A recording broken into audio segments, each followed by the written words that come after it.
নদীর পাড়ের গাছগুলোর অনেক গ্রোথ থাকে। দেখুন কিছুই হারা এদের,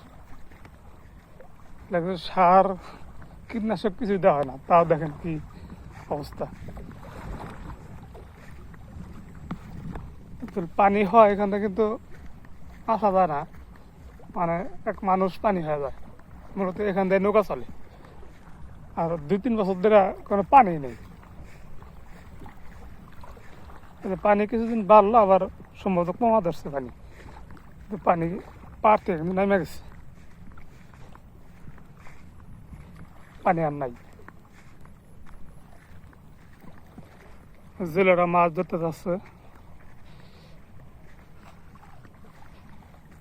অনেকদিন পর একটু নদী মুড়ি আসছিলাম, ভাবলাম আপনার সাথে একটু শেয়ার করি। আসে মাঝে মাঝে নদী মুড়ি আসি, আমাদের এখানে আবাদি জমিন আছে, সেগুলো দেখভাল করতে হয়, বিশেষ করে বিকালবেলা হয়। আসসালামু আলাইকুম, সবাই ভালো থাকবেন, ধন্যবাদ সবাইকে।